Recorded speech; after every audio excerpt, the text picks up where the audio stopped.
To Bishop Adam Jefferson Richardson, presiding prelate of the 10th Episcopal District and senior bishop of the African Methodist Episcopal Church, to Bishop Francine Brookins, presiding prelate of the 18th Episcopal District and chair of the church's International Health Commission, to Supervisor Reverend Dr. Miriam Burnett of the 18th Episcopal District, Medical Director for the International Health Commission and former chair of the partnership, to Supervisor Alexia Few of the 5th Episcopal District in absentia, to the bishops and supervisors of the AME Church, presiding elders, pastors, and members, to Congresswoman Maxine Waters, United States Representative for California's 43rd District, to other federal, state, and local officials, to college presidents, to Mrs. Joanne Pikes, CEO of the Alzheimer's Association in absentia,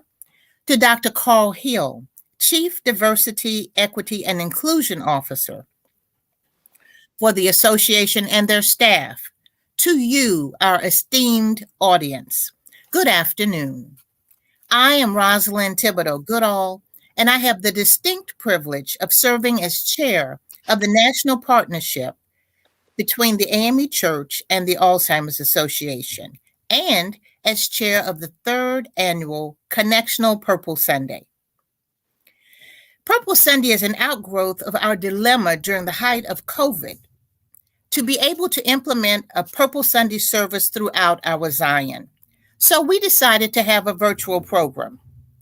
Although most of our churches are open now, we continue the Connectional Purple Sunday as a virtual event. As a matter of personal privilege, I'm proud to announce that my church, St. Paul AME in Dallas, hosted a Purple Sunday observance today.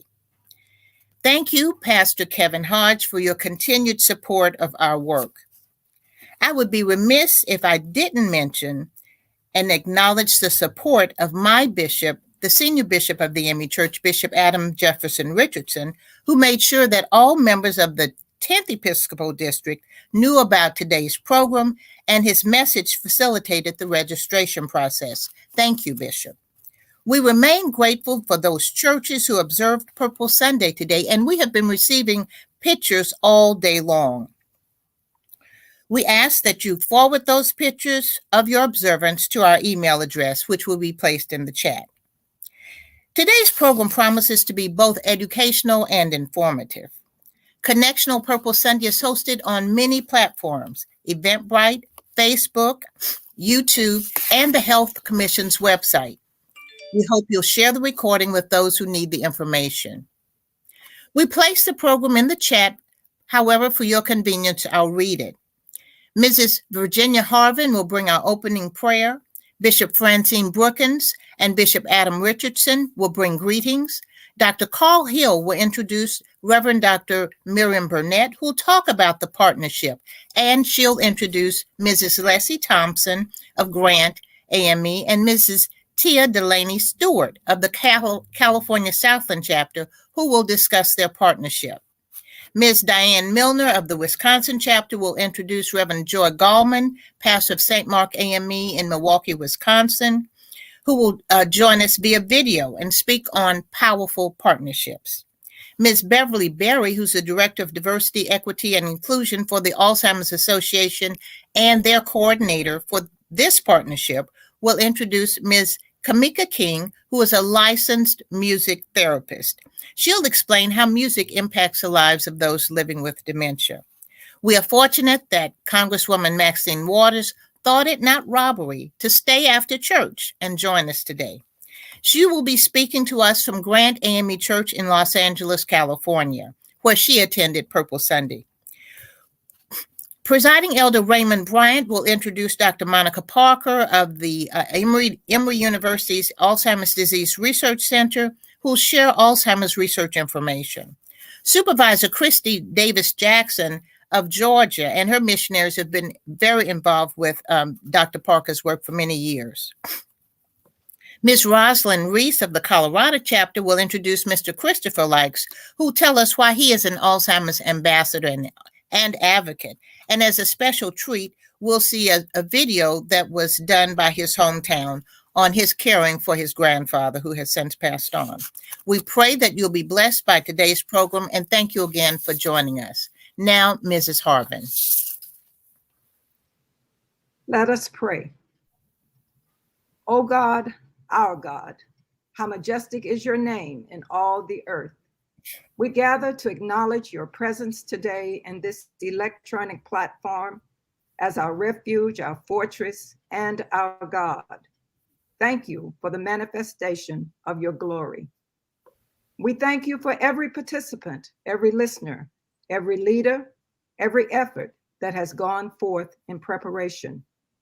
We thank you for the continuing partnership of the African Methodist Episcopal Church and the Alzheimer's Association.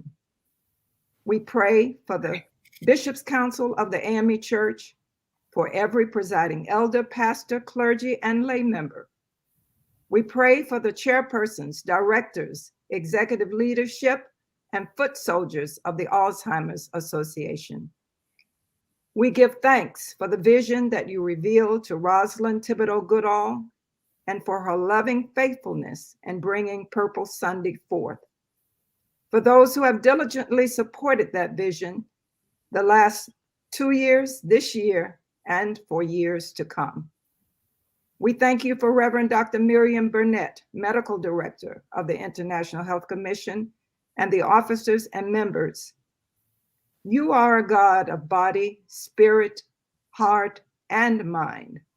And we seek you today for strength and guidance to everyone diagnosed, for every caregiver, each family, each clinician, every person in authority.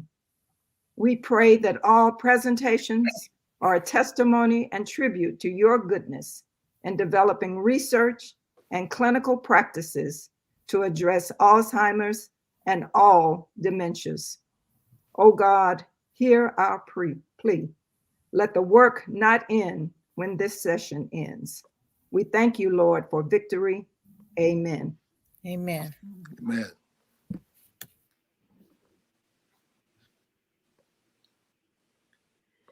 I greet each of you today with the joy and the love and hope of Jesus Christ of Nazareth, Mary's baby. We are so excited to be among each of you, the amazing gifts and resources that are going to be made available to you today are nothing short of a miracle sent from a God who loves each of us, no matter the condition in which we find ourselves. I want to open this third Purple Sunday by thanking our new chairperson, Rosalind Thibodeau Goodall, who is not just a chair of this ministry, but she really is. She is a gospel preacher of this ministry. She lives it, she breathes it, she talks it, she infuses it into each and every one who will listen to her, so that all of us, because she has been touched by the ministry, end up touching others with it. And so we thank her especially right now for all of the effort that she has put into bringing this third Purple Sunday to pass. Let me open with the first verse of Blessed Assurance, because what we have found out is that one of the things that remains when all else goes is our remembrance of the words to the songs that struck our hearts. We will hear more about that today, but I find it an acceptable way for us to open the program. Blessed assurance, Jesus is mine. Oh, what a foretaste of glory divine, heir of salvation, purchase of God, born of his spirit, washed in his blood. This is my story. This is my song, praising my Savior all the day long.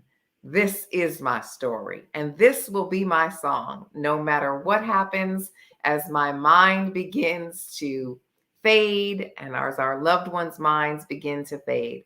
May the words of the hymns that have held us all of our days hold us until the end of our days. We want to thank right now the Senior Bishop of African Methodism, Bishop Adam J. Richardson, for taking time out of his schedule today to join us in this third annual Purple Sunday. We are so grateful. This person here is the wisdom of the African Methodist Episcopal Church, is the peace and guidance for us in times of trouble. Reminds us of things when we forget our history, is able to, through his sheer recollection, remember things that help us to navigate our way forward. We love him. We lift him up. You already know him. He is a prolific writer. He's a phenomenal leader. He loves the people of God, and he loves the AME Church. Today, he will share in his own way why he took time, in addition to supporting his faithful member, to be a part of this third annual Purple Sunday. Well, thank you very much, Bishop Brookins, and for your very kind and gracious introduction. And to all of our Episcopal colleagues and the supervisors of our church, and Congresswoman Maxine Waters and Dr. Monica Parker, for whom I have great admiration, and to our very own Mrs. Rosalind Thibodeau Goodall, and to all of you who have joined us today in this very important conversation that we've dubbed Purple Sunday. I've known about Alzheimer's and other dementia aspects of our life and times for a while now, and I've watched families and congregations where I have served struggle with it as they helplessly watch loved ones deteriorate before their very eyes, diminishing a little every day. But it was not until my wife and I served in the 11th district that we were introduced to the care for persons with various forms of dementia, that we began to see care as a ministry, as possibilities to minister in the particularity of finding ways of giving care to the caregivers, most of whom were full-time caregivers as members of the family who felt duty-bound to be present around the clock, and the care and support for training and for self-care. It was primarily intended to be a lay ministry. It was the late Dr. James Proctor, presiding elder in Jacksonville, whose dear wife was diagnosed with Alzheimer's, who introduced a study to us from the College of Sociology at Florida State University as a lay ministry. The training was accomplished via telephone and proved to be as effective as in-person classes. I'm pleased now to be serving in the 10th Episcopal District and blessed to have the knowledgeable, passionate leadership and advocacy for Alzheimer's awareness in the person of Mrs. Rosalind Thibodeau Goodall. She brings with her her accomplished pastor, Reverend Hodge, and the members of the St. Paul Church, Dallas, Texas, and the broad network of the Connectional Health Commission with Commission Chair, who introduced Blessed Assurance to us moments ago, Bishop Francine Brookins, and the medical director for the church and the general board, who also serves as supervisor of the 18th Episcopal District, the Reverend Miriam Burnett, MD. I want to take this opportunity to salute Mrs. Thibodeau Goodall. We are proud of her ministry of advocacy. I'm also pleased to greet and to welcome our special guest, Dr. Monica Parker, and of course, the remarkable, honorable Congresswoman Maxine Waters, for taking the time to be with us today, a special day, Purple Sunday. And might we leave here today inspired to do the work of Alzheimer's awareness with support and prayers for caregivers in every affected home and family. God bless you. May this day be extraordinary.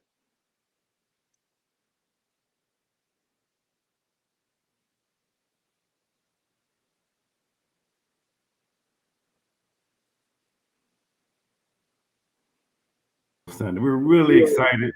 I'm Dr. Carl V. Hill, and on behalf of our CEO President, Dr. Joanne Pike, and all Alzheimer's Association staff and volunteers, we welcome you to this wonderful day of connection and service, and thank the Joint Steering Committee for planning this wonderful event. We are overjoyed and thankful for our partnership with the AME Church and its Health Commission.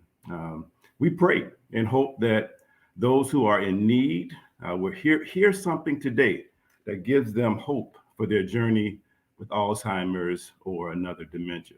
Whether that is someone who is providing care for a loved one, someone who is experiencing problems with their memory, or someone who is considering their risk for dementia. We pray and hope that you will learn about ways to join the AME Health Commission and the Alzheimer's Association to gather important resources in pursuit of equity for you, your family, and our community. And so, in speaking of equity, to be frank about it, our pursuit of equity and inclusion faces uncertainties and harsh criticism from the same old people that have always been against justice, and from some folk you wouldn't think, who get so caught up in theory and ideology and frameworks and special reports that they forget that we're dealing with people, folks in need, our people, who many times are underrepresented, disproportionately affected, and frankly, underserved. Let this third connectional Purple Sunday stand as a testament to resilience and partnership, working together instead of tearing apart, finding common space instead of spacing out, connecting once again for our loved ones and our beloved community. We have such great opportunity with this partnership, our work. Let's stay the course for justice and equity in dementia care and support. Big thanks to Bishop Francine Brookins, my dear sister, Rosalind Thibodeau Goodall, Beverly Berry at the Alzheimer's Association does great work in leading this on behalf of our organization, and all of the speakers who joined together for today's program. A special mention of gratitude and appreciation to my dear friend and colleague, Reverend Dr. Miriam Burnett, who led the development of our initial partnership with the AME Health Commission, and who has worked tirelessly to extend our partnership so that we can deepen the Alzheimer's Association engagement with AME churches across the country. We are so grateful to be in partnership and fellowship with AME. And so now I'll turn this over to Reverend Dr. Miriam Burnett. Thank you all. Thank you, Dr. Hill. It is my pleasure to be with you all. Let me first thank our chair, Bishop Francine Brookins, our senior bishop, Bishop Richardson, and the chair of this Purple Sunday and the partnership. When it became obvious that this partnership had taken off and grown new arms and legs, that it needed someone who was dedicated to the process. What better person than Sister Rosalind Thibodeau Goodall, who lives and breathes this mission to take us to higher heights. The emphasis and the work that is being done is just an example of her work. I also would be out of order to not include in those whose names that are called would be that of Bishop Harry Seawright. Bishop Seawright first brought this partnership to the Health Commission while he was chair of the commission for us to begin the work. He continues to work in the background around Alzheimer's and other dementias. And so we are thankful for the work that he did and continues to do. But on to a little information about the partnership for those who may or may not know. In 2019, at the seat of the General Board, a partnership memorandum of understanding was signed with the Alzheimer's Association, new connections in our communities that would help us to understand Alzheimer's and other dementias, to increase our awareness, to increase our access to resources, and then to begin to teach each other in a train the trainer kind of way how we can improve our outcomes, how we can facilitate increasing information dissemination.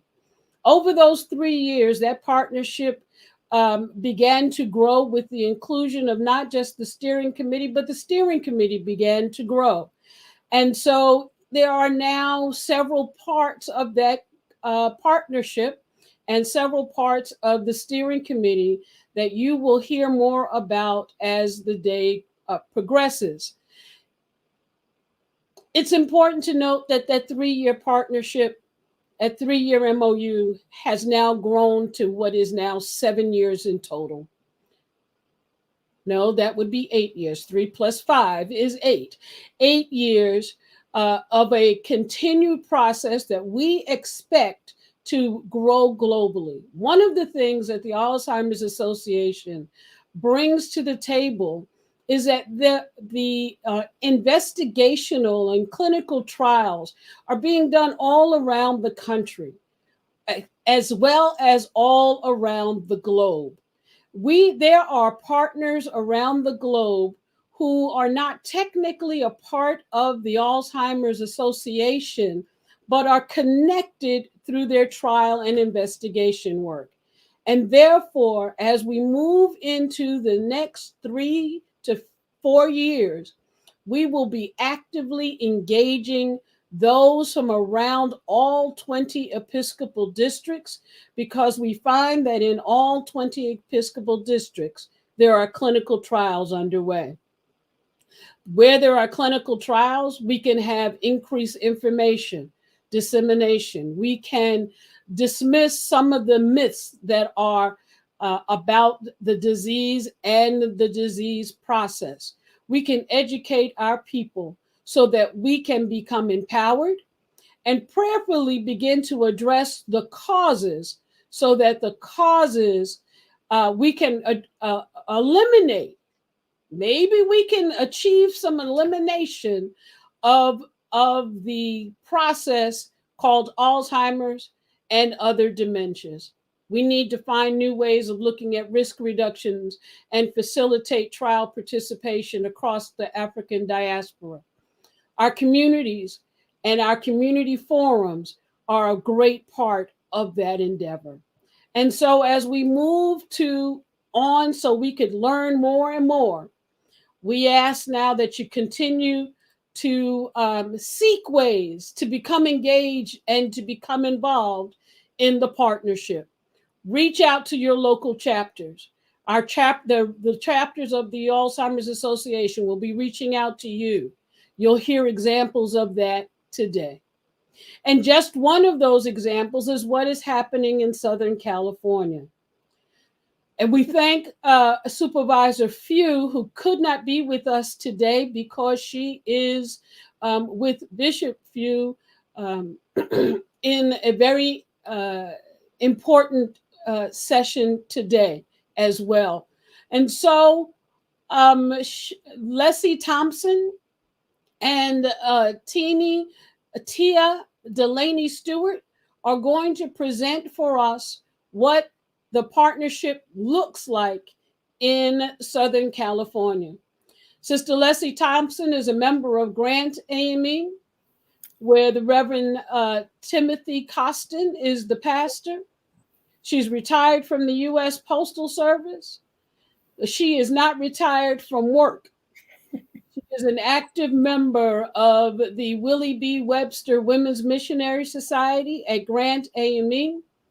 And she has been appointed by the Connectional president of the WMS, Deborah Taylor King, as the commissioner of serving our seniors. And she was placed in that in October 2020. She's a life member of the WMS and continues in her work at this point. She and seems to never tire, actually. Sister Tia Delaney Stewart holds a master's degree in nursing with an emphasis in education and certified clinical case manager. She is the director of diversity, equity, and inclusion for the Alzheimer's Association, and primarily does her work in the Los Angeles population, and is a member of the Black Nurses Rock Foundation. She also manages the DEI partnerships to ensure the partners' interests and needs are welcome and fully considered with multiple communication platforms.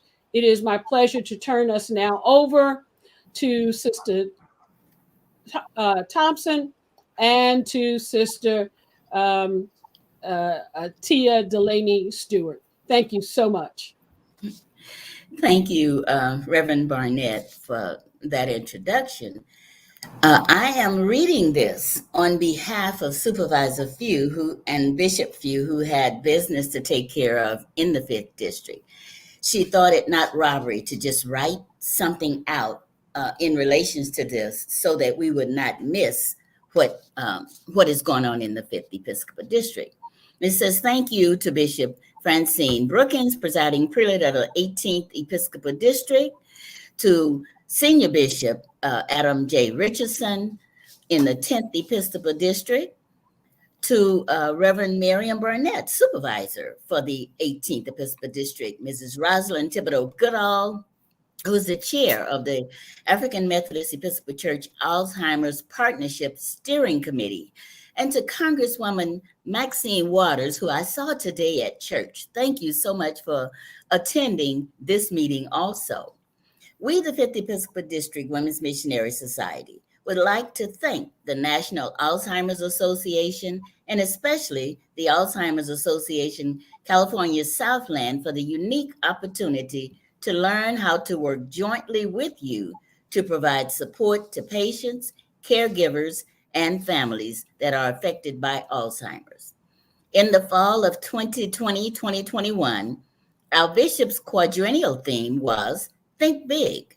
Our focus for the district was to select big, hairy, audacious goals, we call BHAGs, and report on the progress made at each planning meeting and mid-year meeting.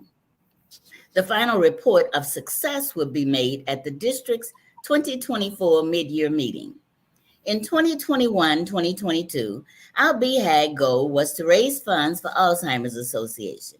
We thought we would raise money for that year and move on to the next project. We asked Reverend Swain Caulfield, who's a medical doctor and the pastor of Rose of Sharing AME Church, to do basic presentation for us on Alzheimer's. He did an awesome job. Over 75% of the Women's Missionary Society members responded positively, asking for his information of video, and requesting more information on Alzheimer's. Reverend Caulfield referenced the Alzheimer's website, where we would find so much helpful information, alz.org. In the spring of 2022, we asked Reverend Regina Lowe, who had previously worked with the Alzheimer's Association in St. Louis, to do another presentation. Her presentation was also just as compelling as Reverend Caulfield's. Alzheimer's created so much interest within the 5th Episcopal District that we decided to make Alzheimer's our focus for another year. This year, our emphasis is on caregiving and family. I was contacted and invited by Mrs. Maureen McNulty, executive donor advisor for Alzheimer's Association, in June of 2022 to attend a meeting. Not being in the Los Angeles area at the time, I contacted Mrs. Leslie Thompson, the Connectional WMS Chair on Aging, and she gladly agreed to go in my place. It was at this meeting that Mrs. Thompson also met Ms. Tia Delaney, Director of Diversity, Equity, and Inclusion for the Alzheimer's Association, California Southland. She ecstatically reported how much she had learned at the June 22 gala. Mrs. Thompson has expanded her involvement and her circle of contacts within the Alzheimer's Association.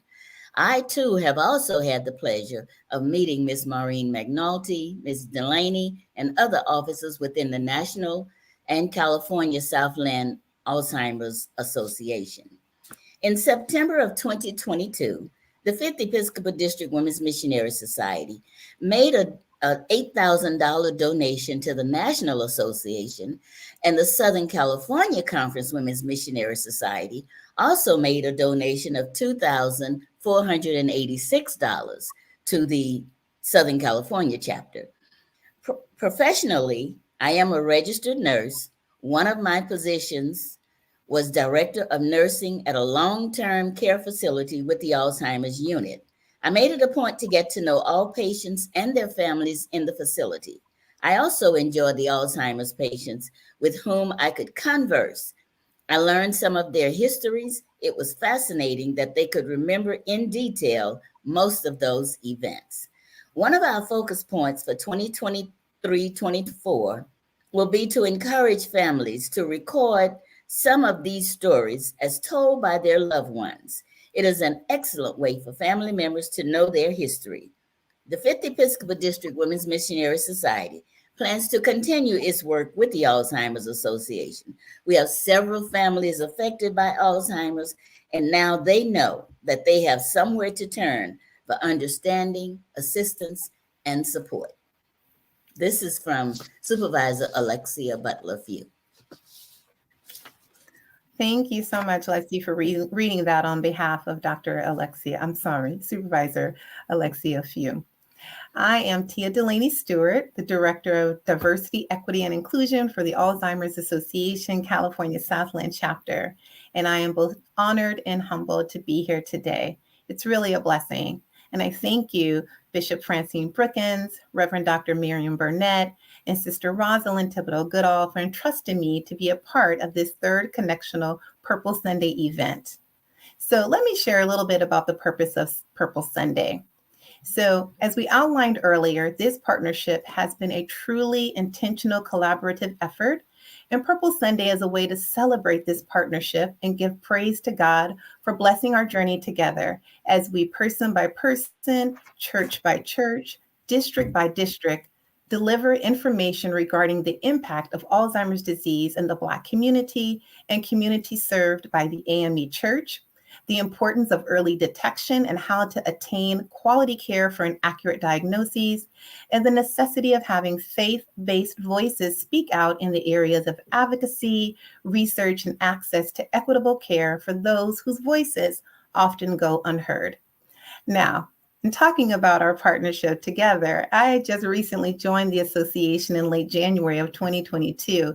And 1 month in, I heard about Purple Sunday, and I had no idea what it was. But after viewing the virtual event, I just knew I wanted to learn more and see how I could help support our chapter in developing a partnership with some of our local AME churches. So I spoke with our Southland team, and I found out who some of the local contacts were and began to reach out. Now, let me tell you, my first interaction was with none other than Sister Jackie DuPont Walker. So I guess I was flowing with the philosophy of go hard or go home, because Sister Walker, although extremely gracious, had a lot of direct and detailed questions for me. And I knew she was assessing if I was trustworthy, and so I stayed the course. And we realized over time in many conversations that we had several things and people in common. She then, with such a gentle spirit, took me under her wing and began inviting me to local community events, and spent many hours laying out where our current relationship lied, what was needed, what was expected, and where we should go from here. She then directed me to reach out to Sister Rosalind Thibodeau Goodall, who was simply an angel, and without hesitation guided me through the process of connecting with the Fifth Episcopal Women's Missionary Society. And then God said, well, let me sprinkle a little more magic into this mix. And at our gala a week later, I was introduced to Sister Leslie Thompson, who from day one has been nothing but supportive and kind and truly dedicated to making this partnership special. After meeting these three women who are highly respected within the WMS community, I knew that my efforts to build trust had to be honest, transparent, and intentional. So I took the steps of learning all that I could about the rich history and legacy of the AME Church. When were they founded? By who? What is an Episcopal district? The difference between a presiding elder and a pastor. When was the Women's Missionary Society started and why? And what does the hierarchy and the infrastructure of the AME Church look like? As the relationship has progressed, I've never hesitated to ask what we should do to move forward. Keyword, ask. As a true partner, I never want to make any assumptions about their needs or plans of the WMS. And believe me, when I ask, they always deliver. For our Alzheimer's staff members in the audience today, please remember that listening is essential. It is also of value to periodically meet with Alzheimer's Association directors who help to implement this AME Church relationship, such as Ms. Beverly Berry and Dr. Carl Hill, to discuss specific platforms, strategies, and ensure that your chapter is effectively translating the association's visions and goals. Well, Leslie, we've definitely come so far in such a short time. So why don't you share a little bit about your journey with WMS that led us to meeting and some of the great ways we have worked together so far? Thank you, Tia. I would like to just thank Supervisor Alexia Few for asking me to work with the 5th Episcopal District in bringing awareness to Alzheimer's and other dementias. In November of 2021, she asked members of the 5th Episcopal District to wear purple in a campaign to support Alzheimer's Disease Awareness Month. The churches participated by posting public service announcements as well as photos of their support. In 2022, Supervisor Few asked me to attend the Alzheimer's Spring Gala, where I met Maureen McNulty with the Alzheimer's Southern California chapter, who introduced me to Tia Delaney Stewart, the Director of Diversity, Equity, and Inclusion for the California Southland chapter. I also met with other representatives from across the United States. Afterwards, Tia Meg Barron, who is the regional lead and executive director, and I had a meeting with Sister Mary Barnett, who's the president of the Southern California Conference Women's Missionary Society, Lena Kennedy, who's the 5th District's Political Action Commission, and Jackie DuPont Walker, who is the Connectional Social Actions Commission, to collaborate in an effort to inform and educate those in the 5th Episcopal District of the importance of getting involved in an effort to end Alzheimer's disease. Tia was asked to present and speak about Alzheimer's disease at the Southern California Conference Women's Missionary Society's annual convention in October of 2022. And Reverend Regina Lowe, who was with the Alzheimer's Association in Missouri, presented information to the 5th Episcopal District at the Women's Missionary Society planning meeting in St. Louis, Missouri in October of 22 as well. So, when asked by others, like, what do I enjoy the most about this partnership? I must say that there have been so many special moments to highlight in just under this year. But I must say, like, the highlight for me thus far has been when you asked me to speak at your annual conference in October, as you mentioned. That was really an honor. And it was truly special because I remember asking what was the WMS platform for the conference. And you advised that Supervisor Few wanted me to focus on caregiver support and resources through a vision of hope. And it was so meaningful to collaborate with you, Leslie, and design a presentation specifically for the women of WMS, because that is the true definition of a partnership, not just giving an organization a cookie cutter version of what you have to give, but working with them to develop and deliver exactly what they need. Is there anything you'd like to highlight or that stands out for you, Leslie? Yeah, in January of 2023, Tia, you nominated me to be a delegate at the at the summit, the Alzheimer's Summit in San Diego. And there, that experience was, very overwhelming. There had to be over, 1,500 people there or Yes. more Hey, it at was that great. event. I met volunteers from all over the United States, and that was just such a great experience for me. Thank you for the nomination and going as a delegate. Well, it was our honor to have you there. And yes, our leadership summit was an amazing time. So no matter my role, I am always a nurse, and I have learned many acronyms as a nurse. So as I close, I like to share a quick acronym I use when engaging with the AME Church that hopefully can help some other chapters along the way. It is actually the word AIM using the letters AME. So for A, I always say adjust and be flexible. Engaging with the AME Church is a partnership designed around the needs of their congregations and communities. Quite often, what you find on the Alzheimer's Hub may not be the right fit for your AME church.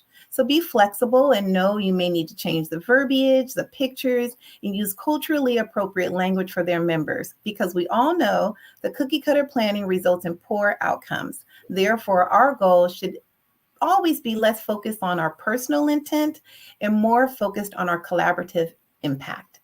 M is for meaningful, impactful, intentional interactions. Learn all that you can, not only about the AME Church, but about the specific ministry and church that you are reaching out to. The AME Church is many amazing things, but it is not monolithic. One size does not fit all. Some congregations may have 2,000 members, while another may have 25.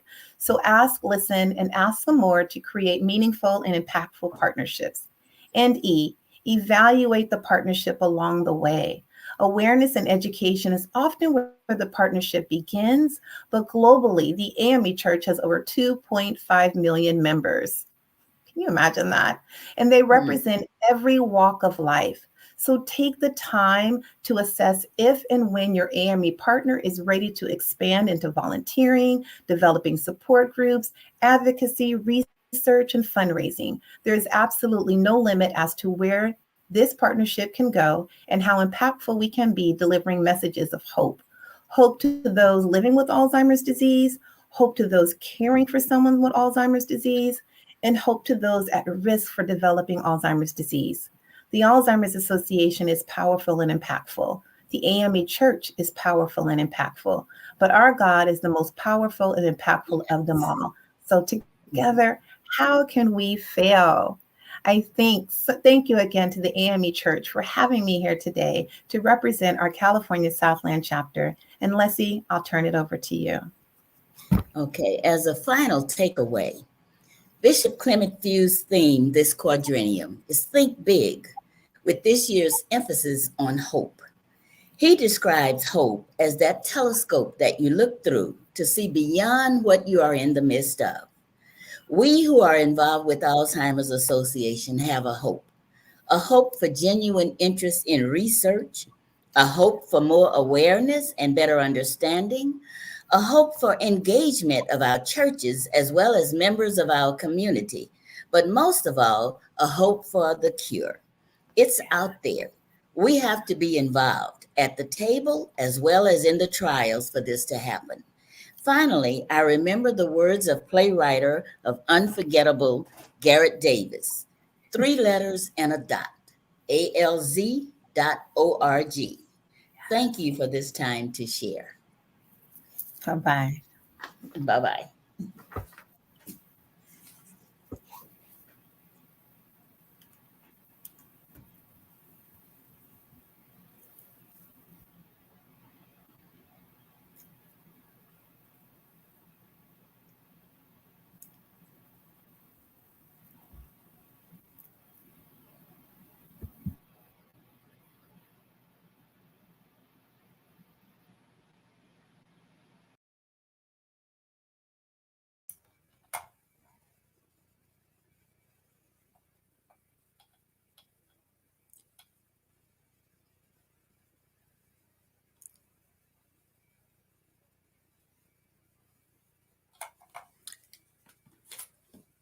Hello, I'm Diane Milner, and I just want to introduce you to someone very special to the Alzheimer's Wisconsin chapter, the Alzheimer's Association Wisconsin chapter in Milwaukee. An esteemed woman of God, forever committed to serving God as well as the Church Universal and the community. An activist, always giving the best of herself and supported by a woke congregation, attentive to the needs of our community, hardest hit by Alzheimer's and other dementia, and supporting the AME Church of her pastoral appointment, St. Mark AME Church. She's a native of Fort Pierce, Florida, the daughter of Jacob and Earlene Gallman, and the proud mother of David Jacob and Janice Annette. She's a marketing graduate of Tuskegee University. She also holds a Master's of Divinity degree from Candler University, Candler School of Theology, Emory University in Atlanta, Georgia. Her own earned doctorate of educational ministries degree comes from Columbia Theological Seminary, Atlanta, Georgia. She responded to the divine call to preach the gospel, delivering her initial sermon in April of 1999. Thank you, Bishop Brooke. Thank you, Reverend Dr. Barnett.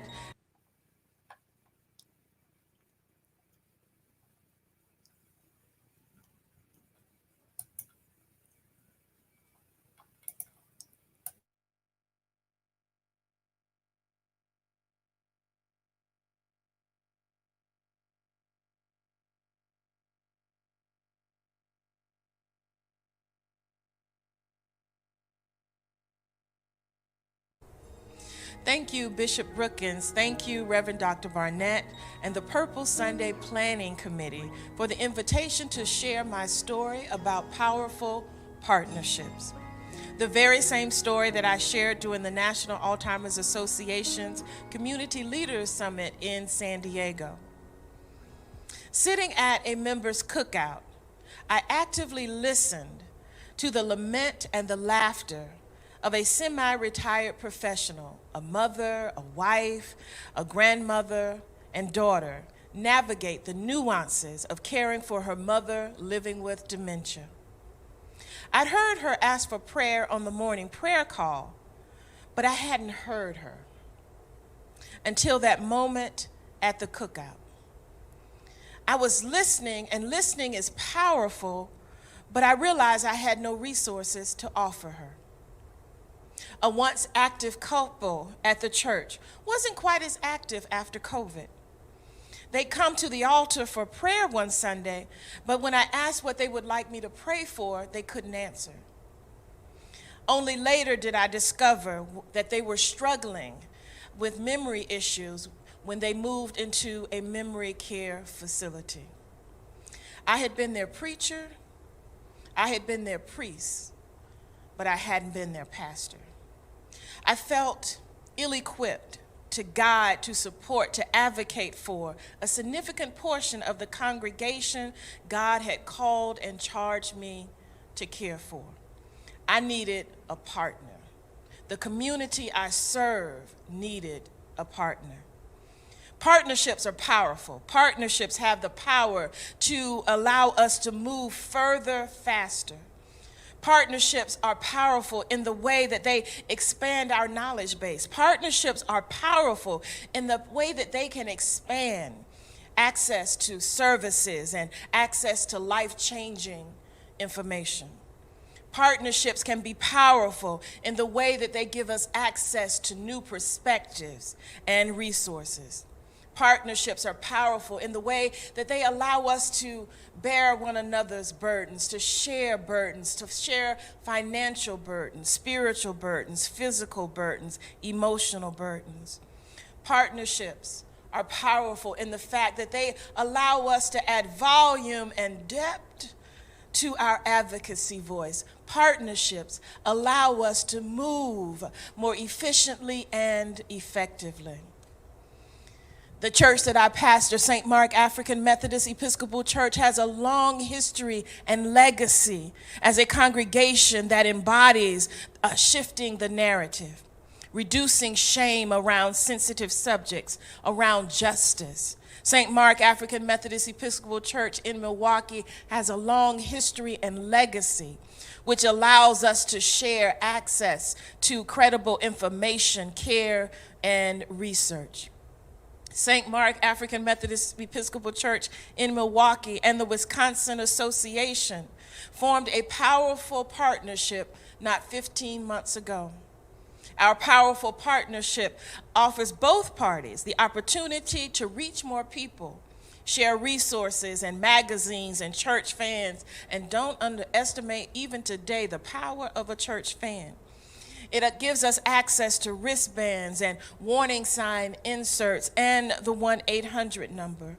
Powerful Partnerships has allowed St. Mark to include the 1-800 number in our printed worship guide. It has empowered our officers and staff and ushers to be more sensitive to the needs of caregivers as well as their loved ones in worship. Partnerships are powerful. This partnership has given me access to the information that I need as a preacher, as a priest, and a pastor. Information that allows me to work into teaching moments, preaching moments, meetings, family visits, and the church-wide curriculum. Information about this disease that twice is likely to affect African Americans than anyone else, that will allow us to stifle stigmas, root out shame, and reduce isolation. Powerful partnerships are productive.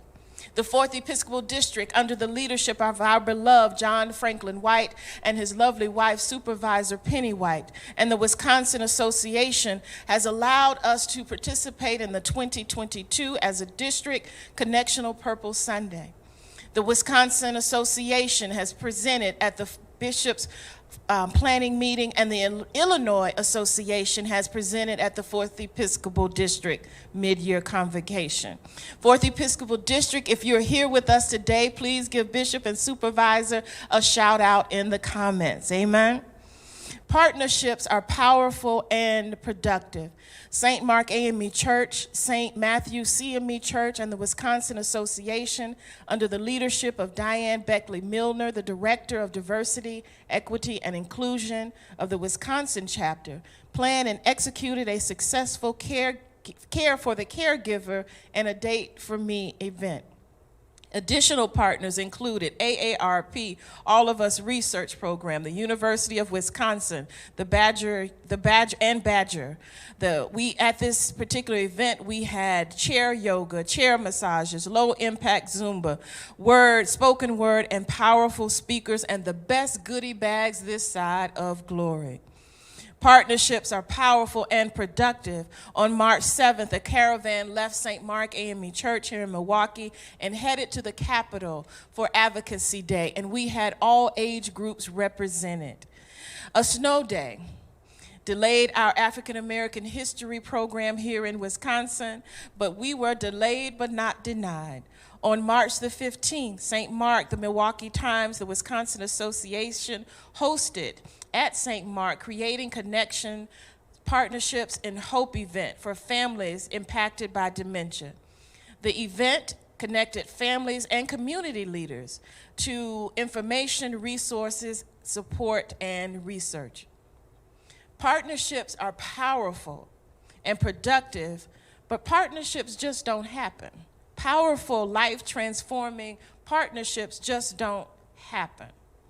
And I can't take credit for seeking out the connection between St. Mark and the Wisconsin Council, the Wisconsin Association. That credit belongs to Diane Milner. Can we give her a shout out in the chat?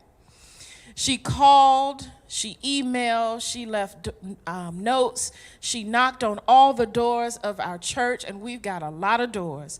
She was persistent. And once we talked, I was all in. It will take persistence to build powerful partnerships. Ask yourself, right now in this moment, who has the clients, the customers, the congregation, the consumers to address the participation of African Americans in research? Who has the clients, the customers, the congregation, the consumers, the information that we need to care for those who are caring for their loved ones with these debilitating diseases in our own communities? Ask yourself, who has the built-in structure, the network, the connection, the credentials to add volume and depth to our advocacy work, and start there. I pray that you will find your Diane, or your Diane will find you. I pray, even in this moment, that you do not grow weary in well-doing. For I believe what the Bible teaches us, that we will reap the harvest if we faint not. I pray for each of you for powerful, productive, life-transforming partnerships that will empower the ethos of our work. Ashe and amen.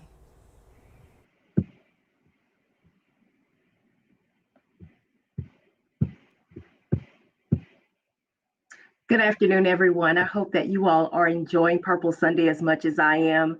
My name is Beverly Berry, Director of Diversity, Equity, and Inclusion Engagement for the Alzheimer's Association and Coordinator for the National Partnership with the AME Church's International Health Commission, alongside our fearless leader of this National Partnership Steering Committee and Connectional Purple Sunday Planning Committee, Ms. Rosalind Thibodeau Goodall. Music can be powerful. In fact, studies have shown music may reduce agitation and improve behavioral issues that are common in the middle stages of the disease. Even in the late stages of Alzheimer's, a person may be able to tap a beat or sing lyrics to a song from childhood. Music provides a way to connect, even after verbal communication has been difficult. And so what I'd like to do is to introduce our next speaker, who's going to focus a little bit more on the therapy of music. I also want to take a step back and say that music is extremely powerful when we talk about Alzheimer's and dementia, and that some of our chapters across the country have not only provided education and outreach as it relates to Alzheimer's or another form of dementia, but I've also talked about how music can be used in practical ways to help maintain and improve cognitive functioning and well-being. And so I'd like to introduce our next speaker, Ms. Kamika King, who will discuss the effects of music on individuals living with Alzheimer's and other dementia. But before she comes to our virtual stage, I'd like to share a little bit about her expertise and her journey in this area. Kamika King is a gifted soul singer, songwriter, and a multi-talented creative whose performances and appearances include the Kennedy Center, US Open, TEDx, ABC, NBC, and abroad, just to name a few. With expertise in utilizing the art and science of music for wellness, Kamika is the founder and CEO of King Creative Arts Expressions and has a clinical background as a board-certified music therapist with a master's degree in music and music therapy from Texas Women's University. Kamika serves as a Texas State touring roster and City of Dallas community artist. Kamika performs, speaks, and provides a variety of music business, performing arts, and wellness workshops in the Texas region, covering topics such as the role of music in stress management, self-care, musical therapy, arts activism, and program development in the creative and therapeutic arts. She also serves as a U.S. cultural ambassador, working with the youth and artists of Zambia, and has guest lectured for the AMA Virtual Academy, comprised of artists from Africa and Middle East. You go, girl. Inspired by an interview from a documentary she filmed on the history and legacy of Black women in music therapy, Kamika founded Musically Me Unlimited in 2020. And this is an arts-based empowerment and life skills program building community and fostering resilience in the lives of youth of color. Please welcome Ms. Kamika King to the stage. Thank you all so much for having me. And before I get into all the clinical talk and everything, here's a tune I'd like to share a piece of that I'll speak more about in a moment.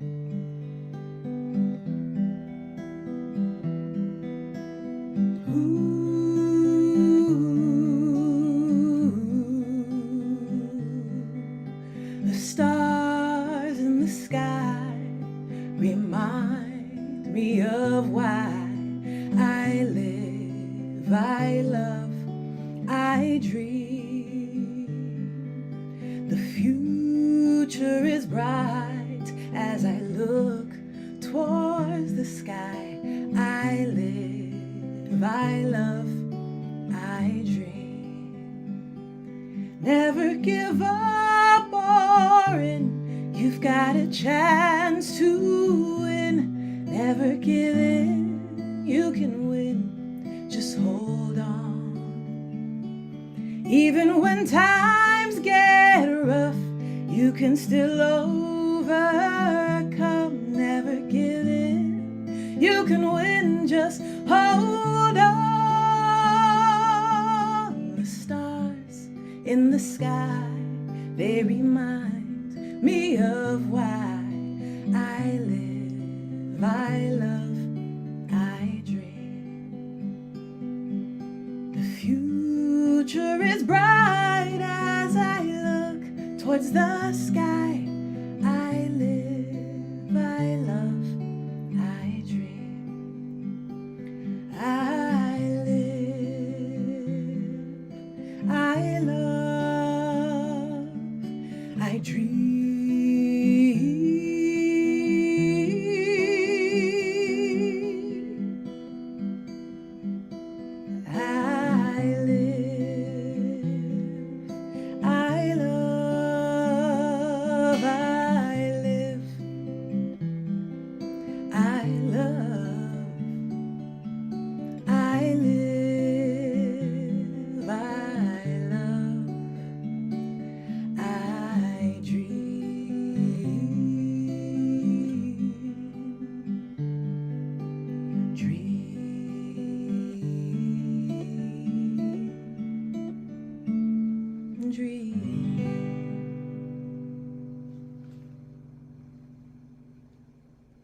Thank you all for the moment and the opportunity to share that with you all.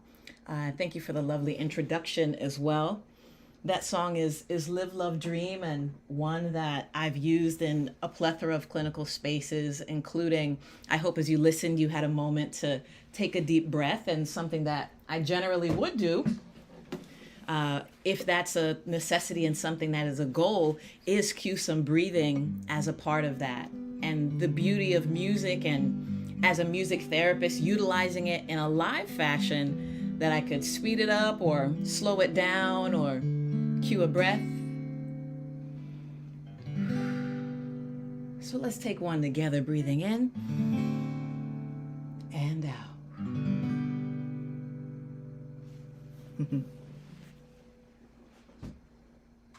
So thank you all for the opportunity to share that. And now to share more about music therapy.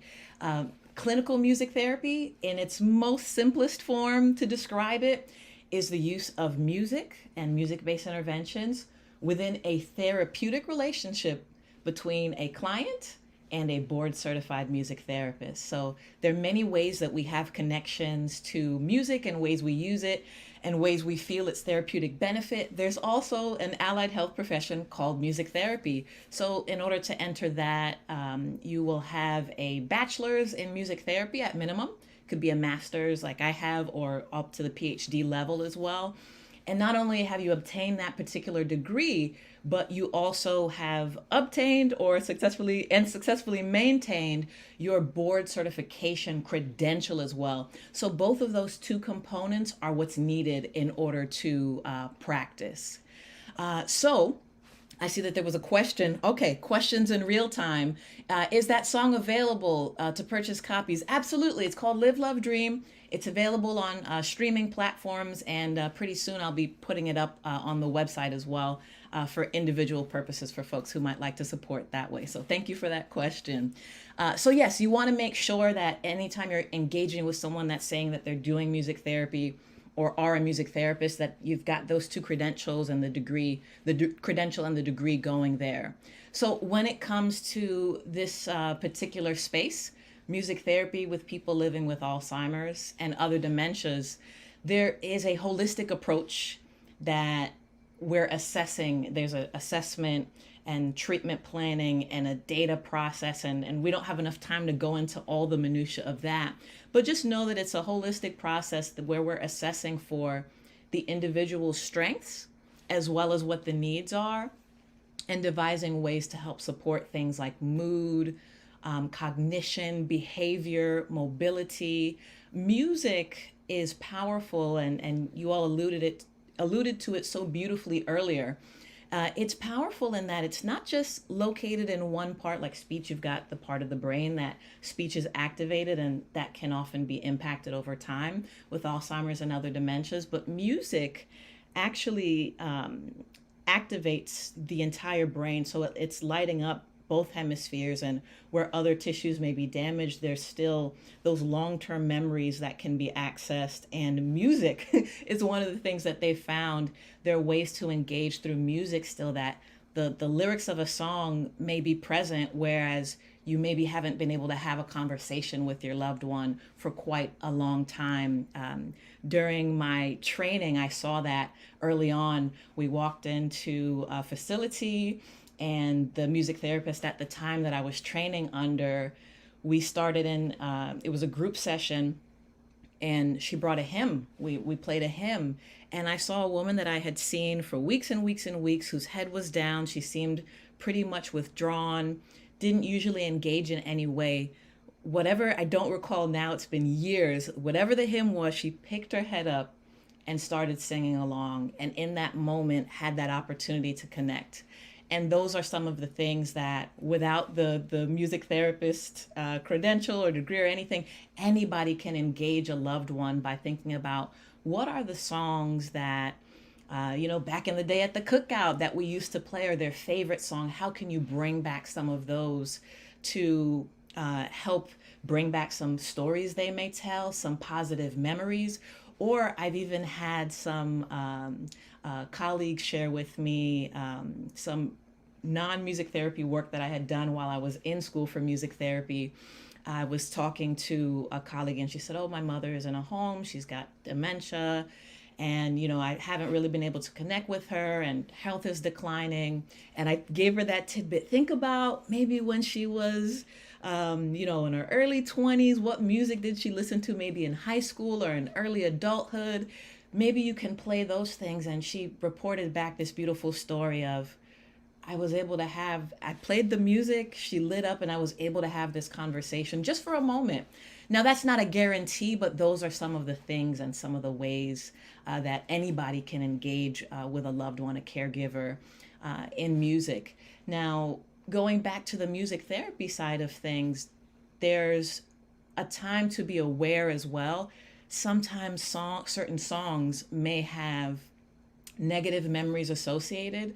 So you want to, if you know that, you'd want to stay away from that song. But also, when you have a music therapist in the midst, we're not only looking at any verbal cues, but also the nonverbal. What's the body language saying? How are they responding to the song? Does it seem to be favorable? Does it seem to be eliciting agitation? Different things along those lines. So whether you're looking to engage a music therapist with your loved one, or maybe have a consult that you can learn, well, how do I pick the music? What are some ways? How do I do it? They can be available for consult as well as the ways that you can yourself engage your loved one with music. So I have some other notes. I want to make sure of other things I may want to share. Yep, the verbal as well as the nonverbal. And then some of the purposes I'll share beyond what I've mentioned so far. It can provide that container of music in the therapeutic relationship, can provide structure and that meaningful engagement. It can assist with activities of daily living as well. If you need to, have that song of what are the things that we're going to do now? Okay, we're going to get up now. We're going to get up now. Whatever the case may be, you might help somebody to get up, or if there's movement that's needed, a little bit of exercise. The patterns and the rhythms in music are something that can be utilized. Tempos can be changed to help kind of engage and usher in, okay, we're moving to the music. We're still exercising, but it's sort of masked a little bit in the enjoyment or the engagement that can be had in the musical space. It can help improve mood, increase energy, decrease stress, decrease agitation. There's a variety. I just have my guitar today and I played a song and I'm describing things, but there is a variety of experiences that we as music therapists use to engage or can share with caregivers. Every situation can be different, and that's where assessment comes in. But what are the ways to be supportive and to be able to be helpful when it comes to those sorts of things? So another thing in terms of music therapy that I've seen as something really beautiful, when it comes to pharmacological remedies, those can have side effects. And there's studies that show non-pharmacological treatments can pose fewer side effects. Music therapy is one of those things that studies have shown can be effective in reducing the behavior and psychological symptoms of dementia. So it's been neat over time that neuroscience has studied music and its impacts on the brain. So we're increasing in the body of literature that supports what we see and what we do when we're engaging with caregivers and their loved ones that have Alzheimer's or other dementias as well. It can help with alertness, orientation. There's a variety of things in just like a little bit of time that we have here. Other things I can think of, breathing along. You might find some softer, soothing music and breathe together. The power in that for relaxation as well. So I know we're tight on time, and it's been a blessing to be in front of you all today and to share. They have my information if you have other questions, ways that I can be of support or help point folks in the right direction to be supported through music or through music therapy and working with your loved ones. Thank you so much. Thank you, Ms. King. That was wonderful. One of the reasons that I wanted to add music therapy to our program is because since 1978, I've had 8 family members stricken with some form of dementia, either vascular dementia, Alzheimer's, or sundowner syndrome, which is not a form of dementia, but we think of it as such. My mother's sister had vascular dementia, and she was in a memory care center. So every first Sunday, I would accompany the pastor to take her communion. Now, my Aunt Bibi was not communicative at this stage. So we, when we go to visit her all the time, she would just, lay there in the bed and, we'd fuss over her. But on the first Sunday when I'd go with the pastor to take her communion, we'd sing. He and I would have a little choir and we'd start singing. Well, guess what? Aunt Bibi started singing too. Now, she wouldn't talk to you, but she sure would sing. So I thought that would be a great addition to this program, and Miss King certainly did add a lot of value, and I'm sure those of you who are online looking for some additions to your church ministries will now think about music therapy. And I've even mentioned that to several friends I know who are taking care of loved ones who are in a facility. I said, get an iPod, get you some little radio or something and just play music and see what difference that makes. So thank you again, Ms. King, for that wonderful presentation. Now, it is my esteemed joy to introduce Congresswoman Maxine Waters. In November of 2022, Congresswoman Waters was elected to her 16th term in the U.S. House of Representatives in the 43rd District of California. She made history as the first woman and first African-American chair of the House Financial Services Committee. An integral member of the Congressional Democratic leadership, Congresswoman Waters serves as a member of the Steering and Policy Committee. She is also a member of the Congressional Progressive Caucus and member and past chair of the Congressional Black Caucus. During 14 years in the California State Assembly, Congresswoman Waters rose to the powerful position of Democratic Caucus Chair. As a National Democratic Party leader, she has long been highly visible in Democratic Party politics and has served on the Democratic national scene since 1980. Congresswoman Waters is the co-chair of the Bipartisan Congressional Task Force on Alzheimer's Disease. In 2021, she introduced the Bipartisan Equity in Neuroscience and Alzheimer's Clinical Trials Act, which we refer to as the ENACT Act. And I just want so desperately for everybody to know about ENACT because it's so powerful. The provisions of the act are so powerful as it relates to research of underrepresented individuals. But maybe she'll talk about that a little more. But that legislation was created to increase clinical trial participation among underrepresented populations in dementia clinical trials by expanding education and outreach to those populations, encouraging the diversity of clinical trials by encouraging the diversity of clinical trial staff, and reducing participation burden, among other priorities. She has also co-sponsored the Alzheimer's Caregiver Support Act, the Comprehensive Care for Alzheimer's Act, the Alzheimer's Accountability Act, and the NAPA Reauthorization Act. Congresswoman Waters was born in St. Louis, Missouri. She attended California State University in Los Angeles, where she earned a Bachelor of Arts degree. She began her public service as a teacher and a volunteer coordinator with Head Start. How wonderful is that? She's married to Mr. Sidney Williams, the former U.S. ambassador to the Commonwealth of the Bahamas. She's the mother of 2 adult children, Edward and Karen, and the doting grandmother of 2 grandchildren. I present to you a friend of the AME Church who continues to promote awareness on many levels. Please welcome our friend, and thank you so much for making time for us, Congresswoman. We truly appreciate it. Congresswoman Maxine Waters, God bless you. Wow, wow, wow. Thank you for that very generous introduction. And I'm so pleased that you did invite me to participate in this virtual. And I'm here today to share some information. So, Ms. Rosalind Thibodeau Goodall, Chair of the Connectional Purple Sunday and the AME Church Alzheimer's Partnership Steering Committee.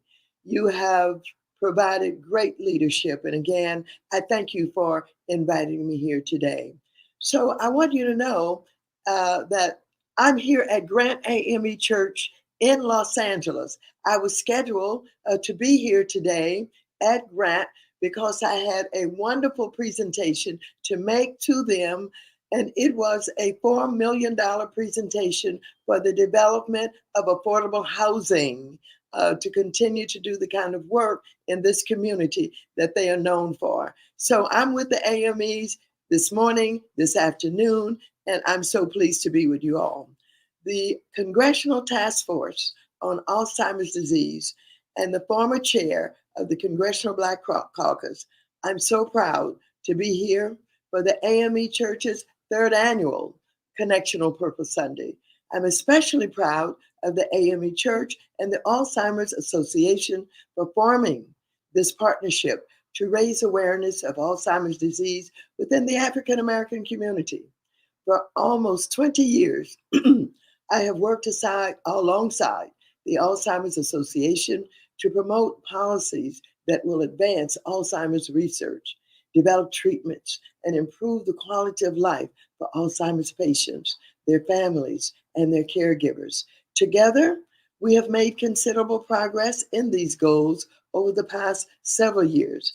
I've also focused on eliminating health disparities.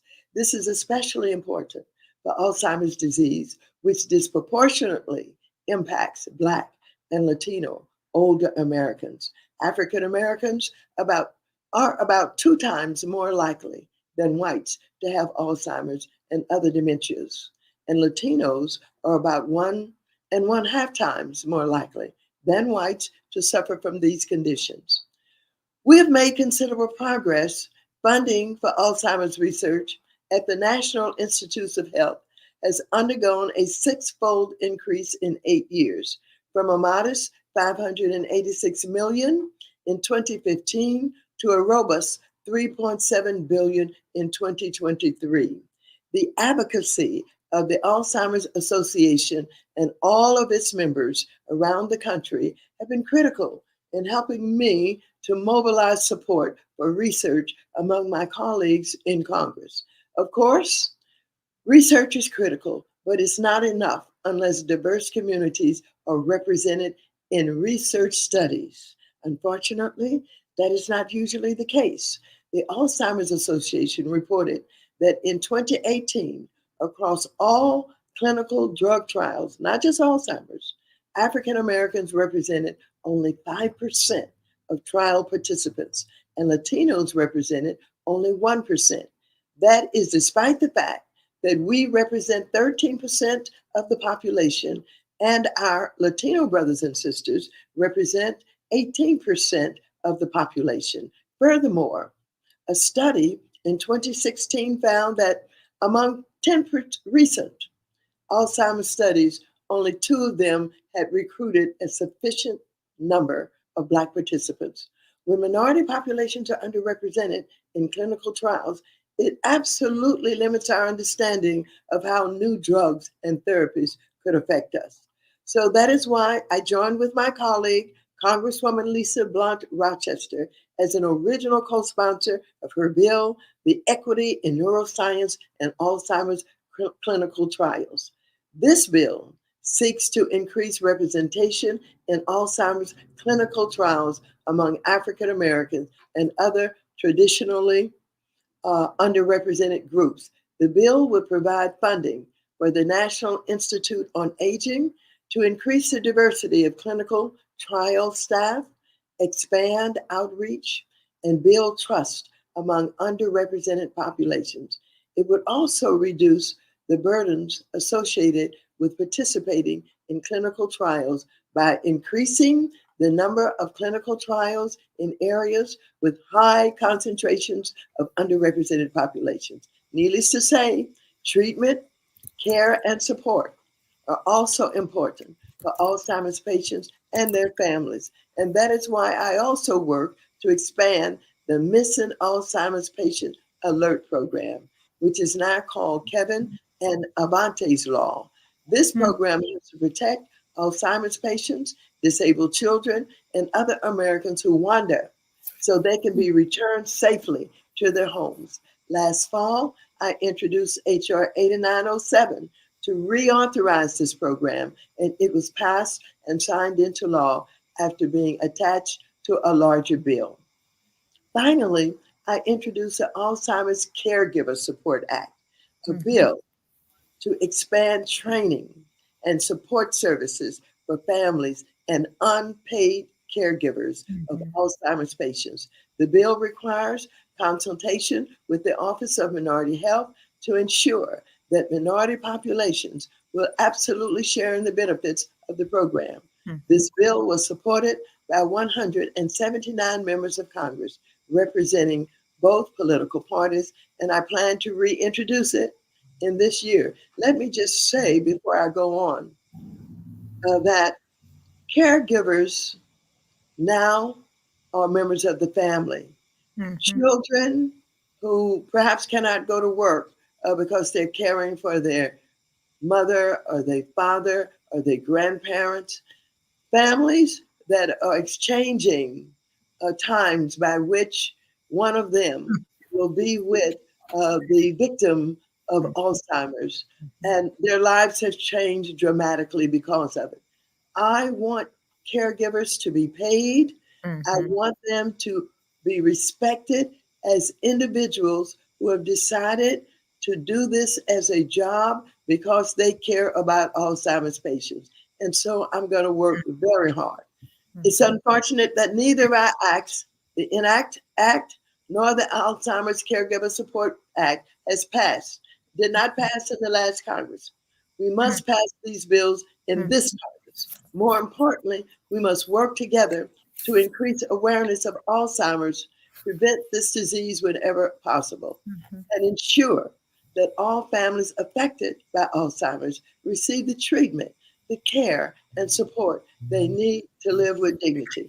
So I am so thankful for the AME's churches' participation, for their attention, for their organizing, and putting together the kind of work that will help us to realize how we can take care of not only the Alzheimer's patients, but how we can prevent it and how we can have the kind of health care that's needed. So I'm very proud of AMEs. And again, I can't thank you enough. So I want to close by saying that, again, I thank all of you for your interest in Alzheimer's. And may God bless us and guide us in our work. Thank you very much. Thank you, Congresswoman Waters. And I just must say that the first Alzheimer's Advocacy Forum I attended, when we're going up and down the hallways trying to lobby for Alzheimer's, I passed by your office. And if I had not been on a schedule, I would have, stuck my head in to say something. Next time I'll try to do that. We will try to see what we can do to get ENACT and the Caregiver Support Act passed. We certainly will put that on our radar. Thank you again, and God bless you. Thank you. Before you go, I want you to know that Sister Delaney Stewart was here at Grant AME this morning, and she did a great presentation. So it was just wonderful that both of us are focused today and that we were able to join with the AMEs in the wonderful work that you're doing. Well, we'll call on you again. So thank you so much. You're welcome. Thank you.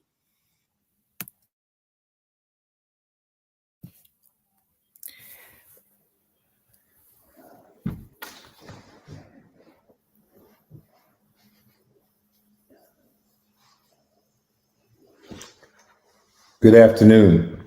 We're delighted today to be able to present Dr. Monica Parker. Dr. Parker is a graduate of Fisk University and the University of Nebraska Medical Center.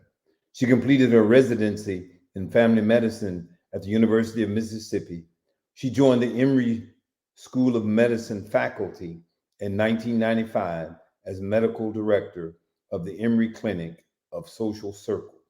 She has transitioned roles as a geriatric primary care provider to that of clinical research investigator. And so at the time, she is now at the Alzheimer's Disease Research Center of Emory University, one of 33 National Institutes of Health, National Institute of Aging founded Alzheimer's research centers in the United States. Dr. Parker is director of both the Outreach, Recruitment, and Education and Minority Engagement Corps. She provides national service on the FDA's Patient Engagement Advisory Committee and to the Commission on Continuing Professional Development for the American Academy of Family Pediatricians. A recipient of several honors, she was a 2021 Yellow Rose Awardee of the Georgia Legislature's Women's Caucus. Castle Connolly and Associates named her one of Atlanta's top doctors in family geriatric medicine, 2009 to 2013, as published in the Atlanta magazine. We present to you now Dr. Monica W. Parker.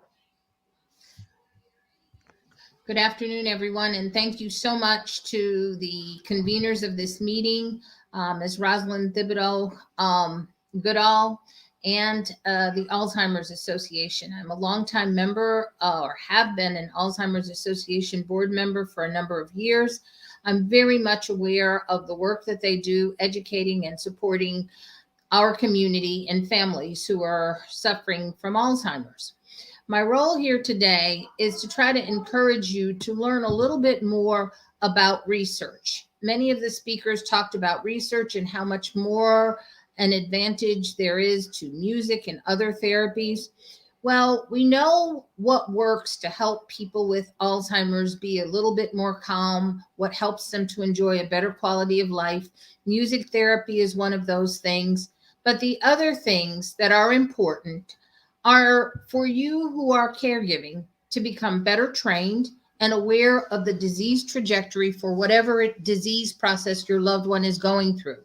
Somebody may have Alzheimer's, but they may also have congestive heart failure or chronic lung disease or chronic osteoarthritis. What I can tell you as a primary care physician is that people with dementing disorders don't die from the dementia. They die from other diseases that have been unmanaged. So I want you to learn what needs to be done to better safeguard the health of both yourself as a caregiver, but also the persons who are affected with dementia. If you have a chronic illness, disease, or disabling process, please manage that, because that's usually something that adds to the caregiving burden. Those of us who are caregivers owe it to the persons that we are caring for to take the best care of ourselves that we can. So utilize the annual wellness visits and other things that tell you how to stay healthy and help you stay healthy so that you can take care of the people in your life. Now, when it comes to research and when it comes to medications, everybody is not a good fit for all kinds of research. It is important for me to let you know that if you're going to participate in a clinical drug trial or medication trial, that usually requires that you have the firm diagnosis of a particular disease for which that medication was intended. There have been 2 medications that have been approved by the FDA to treat Alzheimer's and related Alzheimer's dementia, not related dementias, but Alzheimer's. Those 2 medications, as has been pointed out before, were tested on a population that was not ethnic. We heard that less than 5% of the patient populations tested for a lot of these drug trials were African American or Latin American, or Native American for that matter, or even Asian American and Pacific Islander. We have very few people from those different ethnic groups participating in clinical drug trials. One of the barriers to participating in a clinical drug trial is to have a provider who's aware that there's a trial going on. The second barrier is, do we really have the right diagnosis? So as a primary care doctor, I want you to understand that you can't go straight to the neurologist and say, my relative has dementia. It's a process. My job as primary care doctor is to look for those things that can be corrected. Maybe your relative or you are suffering from medications that have been taken incorrectly or at a dosage that's not appropriate for you, and that's resulting in some signs and symptoms that look like dementia. Maybe you have unmanaged or untreated emotional problems like depression or anxiety that can be causing a lot of, I call it brain fog. We've learned because of the COVID pandemic that people who have suffered from long-term COVID infections can have a transient kind of memory dysfunction. That's not necessarily Alzheimer's, but it can result in that person's inability to properly make decisions and care for him or herself. So getting the diagnosis requires that you partner with your primary care doctor, who has to look for medical illnesses and things that are fixable and treatable, not the least of which is an infection, maybe a metabolic problem, maybe a medication problem. I was on a program a couple of weeks ago, and one of the researchers said, Alzheimer's is a disease for which we have no cure. We have a cure for infections. If you have a strep throat, if you have a urinary tract infection, we have a cure for you. We don't yet have a cure for Alzheimer's or any other dementia. Alzheimer's is one type of dementia. There are several other types. And because there are several other types, those several other types have different things that result in pathology that looks like dementia. Okay? The end result, regardless of the cause, is that all of these persons need help from somebody else to get through their day, to prepare their meals, to make sure that they're safe, to make sure that they have the right medications, and to basically just care for their person. In addition to seeing a medical doctor to look for those things that are treatable and fixable, we have to have a brain image. A brain MRI is usually the most commonly prescribed radiologic image. There are some studies. A PET scan, an amyloid PET scan, is an FDA-approved tool for diagnosing Alzheimer's, but it is not approved. It is not something that your insurance, Medicare, Medicaid is going to pay for. It's still largely a tool that we use for research, but it's available through research. Here in the United States, we have over 33 different National Institutes of Health, National Institutes of Aging, research centers that do Alzheimer's research. And you can look them up online. The Alzheimer's Association, I'm sure, can put you in touch with them. But if there's a university medical center near you and they have a department of neurology, chances are they are doing some kind of Alzheimer's research. Alzheimer's research or related dementias research is not just going on at medical schools, it's also going at other major academic institutions. How do you find out about these things? Well, you have to kind of go online. I know we tell you to go online for absolutely everything. But if you start with the Alzheimer's Disease Research Centers, each one offers research studies. Some of them are drug studies. Some of them are observational long-term aging studies that we learn to understand. We use to try to better understand the aging process. And a lot of research doesn't necessarily want somebody who's affected by a disease process. We want people who are healthy, who look normal, who can function normally, so that we can better understand abnormal functioning. So all research isn't medication. Sometimes it's just observation. Observation that allows us to develop better diagnostic tools, better treatment processes, and as our music therapist talked about earlier, better mechanisms to control behaviors that may be associated with Alzheimer's or related dementia. I'm going to stress this again. I'd really like you to look in your state to look for an Alzheimer's Disease Research Center. The different research centers, as I said, there are 33 NIH-funded centers in the United States. These are important because your federal tax dollars pays for the existence of these centers. And for those of us who live in the Deep South, I live in Georgia, in Alabama, Florida, the Carolinas, we have research centers. These centers exist for our benefit. And unless we take advantage of them, we can't be helped by them. But I do want to share that most NIH-funded Alzheimer's disease research centers offer research, but they also provide an opportunity for you to secure a proper evaluation and diagnosis for your Alzheimer's.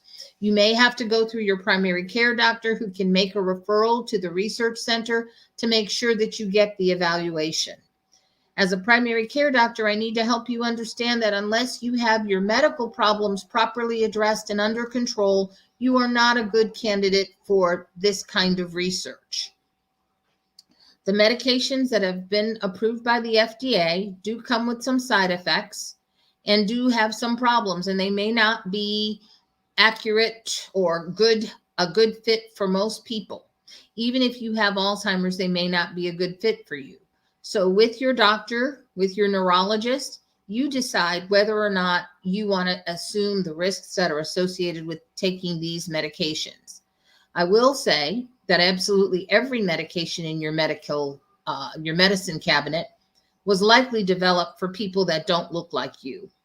So you're taking them because they've been prescribed. There may be other medications that work better, but we don't really know because we haven't really been included. So my final parting shot is that if there is something that you're interested in, look for clinical research studies that are looking for healthy, what we call controls, people who are functioning normally, who have no signs or evidence of different disease processes, and participate simply because it's a way that you become a better informed consumer of healthcare. You better understand what resources are available in your respective communities. And before we develop a disease process, it's most important to make sure we've done everything we can to stay healthy.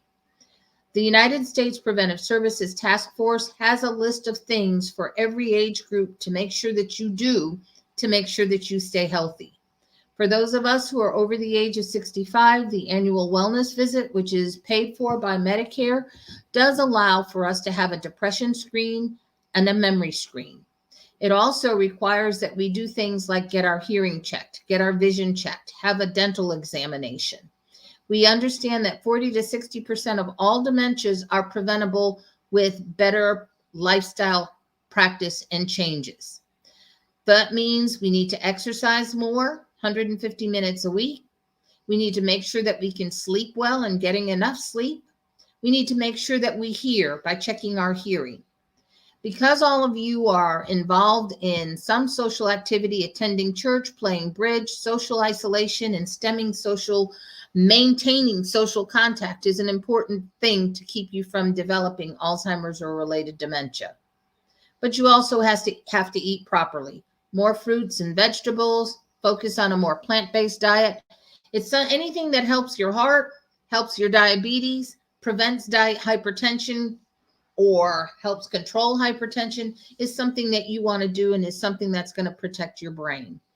There are some websites I'd like to make you aware of. I know you know the Alzheimer's organization, www.alz.org, but I also want you to pay attention to, where is it? I have an associate here to help with that, but there are websites that belong to a number of different universities. One of my favorites is Alzheimer's University, www.alzu.org, which gives you a primer on Alzheimer's and related dementias. It's like it helps explain all of the dementias. Alzheimer's is one type of dementia. It's not all. And the different types of dementia, because they are different, have different causes. And because they have different causes, they're going to have different treatments. Last thing, again, I want you to look up the Alzheimer's disease research centers in your geographic area. You'll have to Google them and find out where Alzheimer's research is being conducted in your city or in your state. I don't think I have anything more to add, but being saved from Alzheimer's or any other chronic disease requires us to do our own due diligence, become a partner with your doctor in staying healthy so that that doctor can refer you to where you need to go to get treated for whatever is bothering you. And with that, I will close. Thank you. Thank you, Dr. Parker. That was amazing. My name is Rosalind Reese. I'm the Director of Diversity, Equity, and Inclusion for the Alzheimer's Association Colorado chapter. And it is indeed my honor to introduce Mr. Chris Likes. Chris faithfully serves in the 7th Episcopal District AME Church Health Commission. He is a business owner of Jeffcoat Likes Consulting, and he serves as the leader of the advocacy committee that I am grateful to serve on with him and learn from him and his awesome leadership. Most importantly, Chris is also an Alzheimer's Association ambassador and devoted family caregiver to many members that unfortunately he has either lost to some form of dementia or is currently caregiving for. Chris took care of his paternal grandfather for 9 years before his passing. Mr. Wilbur Lee Jeffcoat was an outstanding South Carolina civil rights leader and political activist. Mr. Jeff Coates set the standard of excellence in advocacy, and Chris continues his grandfather's legacy by setting the standard of excellence in caregiving and advocacy. Before we hear personally from Chris, we will see a brief video on how to become, or excuse me, before we hear from Chris regarding how to become an advocate, we'll see a brief video on taking care of granddaddy, family caregivers, and how to get help. Thank you, Chris. We appreciate you.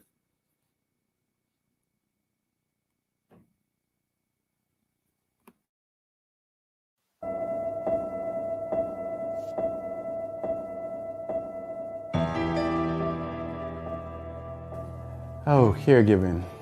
Oh, my grandfather has Alzheimer's disease. He started showing signs in 2008. We started to see more in 2012, 2013. So I spend most of my time with him because he can't be left alone. What caregiving it entails is making sure he gets up at a certain time, making sure he bathes, making sure he brushes his teeth, making sure he eats the essentials of life. That's what we have to do. My grandfather taught me this. Things happen in life. You have to be able to adjust at all times. If I had a full-time job, I don't think it would work. I would have to either quit or the job would have to work with me in such a way where I would always, because there's no telling what will happen during the day where I might have to come and help my grandfather and grandmother. I mean, it could be day or night. Something could happen where she can't control him. And you know, sometimes I don't think he does it now, but sometimes he can get a little feisty. He's bigger than she is. So we have to be here.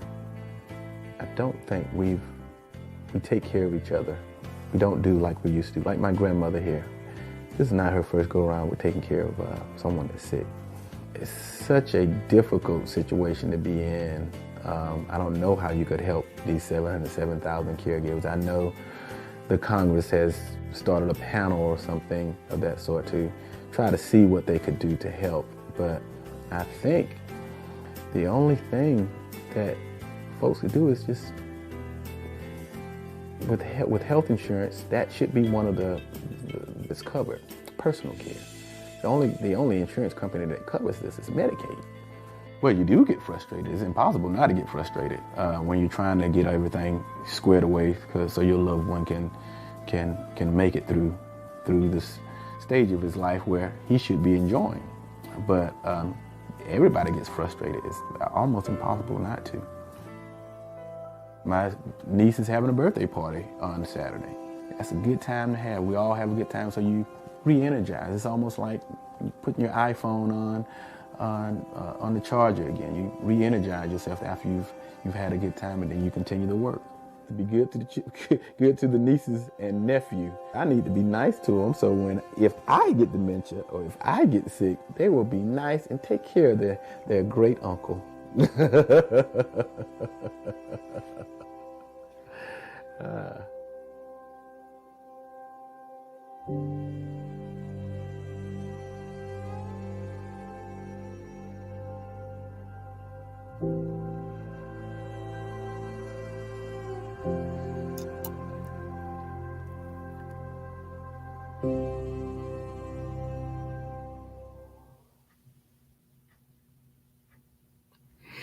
Oh man, I remember that video. I remember going through those different stages of life. Thank you, Rosalind, for the introduction, and thanks for everyone being on this call. I'm here to speak about advocating at the state level. Every state has what we call State House Day. The Alzheimer's Association has a list of legislative asks each year. ranging from respite care for our caregivers to get a break, to asking legislators for funds to get an Alzheimer's disease research center in their states. You heard Dr. Parker talk about that earlier. South Carolina, where I'm from, in the 7th Episcopal District of the AME Church, we don't have a research center. On March 1st, 2023, we had 75 advocates come to the South Carolina State House and ask each one of their senators and House members to add $10 million to the budget. This will allow us to strengthen the dementia research and can ensure South Carolina can benefit from the development of new treatments. This is just what South Carolina needs. Other states, however, have different programs that's needed. My friend, Ms. Rosalind Reese, just talked about, she's from Colorado. In her area, they're pushing to help take care of the elderly that don't have children to help them once they get out of the hospital with dementia. They don't have a place to go. So that's what Colorado is pushing for. Dr. Burnett was asking me about respite care in Pennsylvania a couple of weeks ago. I thought, because I was complaining about South Carolina only gets $1,500 a year for respite help for caregivers to get some type of a break. But she said in Pennsylvania, they don't have that. So Pennsylvania might be pushing for stuff like that in their particular state. There are many great different ideas that can help us while we continue to look for a cure. I believe us AMEs can be in the forefront of helping with the State House days. We have a rapport with a numerous amount of legislative leaders. As you saw, one of my favorites, Representative Maxine Waters. I think we can make them aware of the Alzheimer's and other dementias by coming together. And once we finish the Zoom call, please take the time to contact your local Alzheimer's association and ask them to help with advocating on behalf of everyone living with this horrible, horrible disease. Lord knows they can't do this by themselves. Thank you. And as we usually say at the end of this, help end ALZ, ENDALZ. I'm turning it back over to our leaders, Dr. Burnett and Dr. Rosalind Thibodeau. Thank you. Thank you, Chris, for that wonderful presentation and for your faithfulness, because you've been doing this a long time and you were actually responsible for this partnership, truth be told. And every time I get the chance, I'm going to tell it, because you were working with the South Carolina chapter and they asked to be connected with an African-American organization. And you said, oh, can we get the AME Church? And you went to Bishop Harry C. Wright, right before he was going to be installed as the leader of the Bishop's Council. And Bishop C. Wright agreed to adopt this partnership. And he worked with Harry Johns to sign the MOU, and rest is history. But had it not been for you, Christopher Likes, our man around town, this would not have happened. So God bless you, my friend, and thank you for everything that you continue to do. Thank you all. To God be the glory.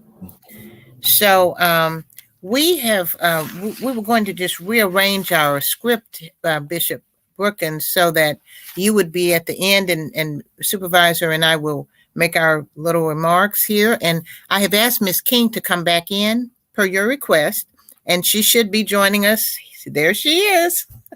There she is. So I'll let Supervisor Burnett make her comments. I'll make mine, and then Bishop Brookins will turn it over to you. Absolutely. I want to hear from Bishop Brookins, so my comments are just very brief. Thank you all for coming. Thank you all for participating. But we need more. We need more of you. Our hands are limited. We need more of you. We need more of you to get education. We need more of you. Let me see.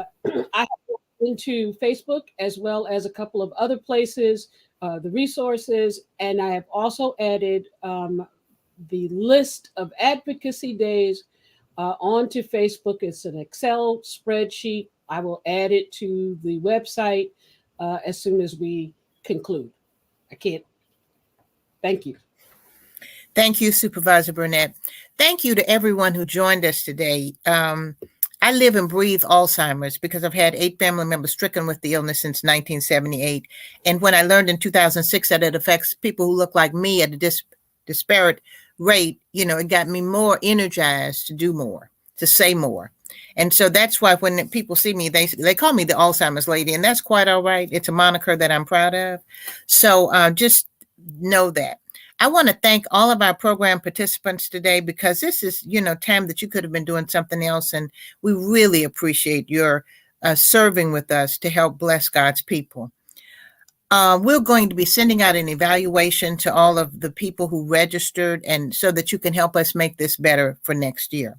So as Supervisor Burnett said, we want you, like they used to say, Uncle Sam needs you. We need you.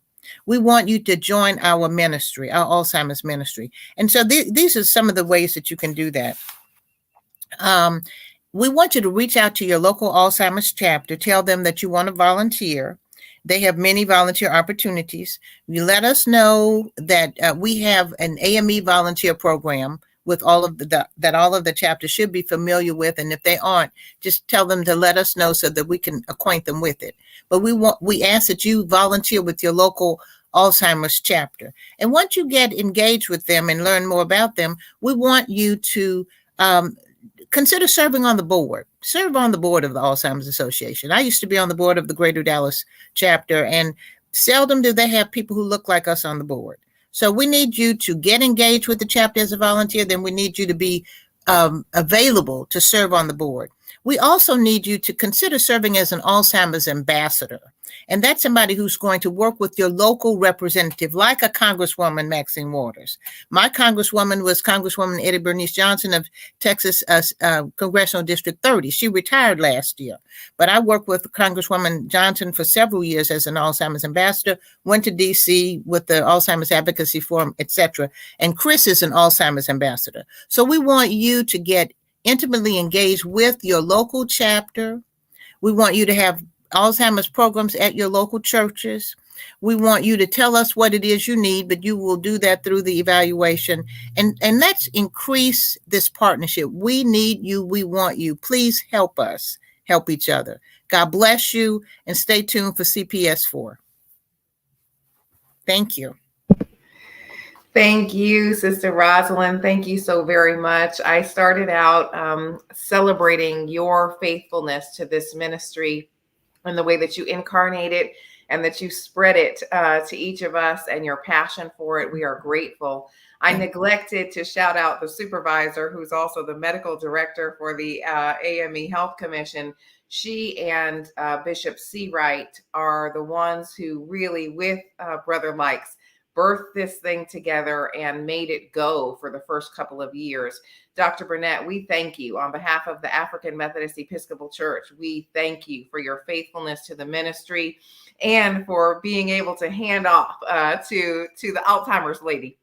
And so we thank you for that ministry that continues, for everything that the AME Church Health Commission does by way of its powerful partnerships. And so I want to direct your attention to a couple of thoughts as we prepare to close. And I want to thank Sister King for coming back. I've asked her if she would. She just blessed our souls so with that song and with the breathing exercise. And so when I'm done, if you would just close this program out by giving us a little bit more of that, we will carry it with us throughout the week. One of the things that we talk about often is how our love for one another is not just something that we hold in our hearts, but it needs to be tangibly expressed. And so I can hear Bishop Harry Seawright, who is the founder of this partnership here, saying, tell them the signs, tell them the signs. Nobody told them the signs. And so I want to just briefly lift for you the warning signs for Alzheimer's, so that you can know as you leave this place what you're looking for if you're struggling yourself.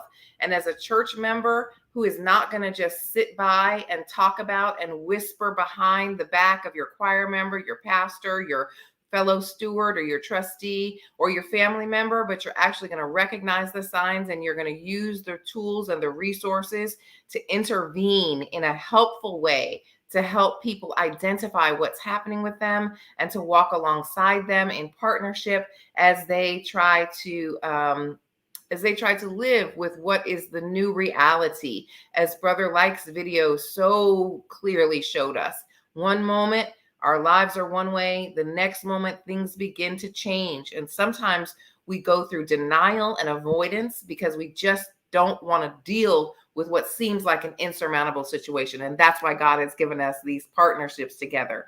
So just quickly, a memory loss that disrupts your daily life, that's a sign. All of a sudden, you've been forgetful, but now your forgetfulness is disrupting your daily routines. Challenges in planning or solving problems, things that you could resolve easily before now become major crises for you. That's a sign.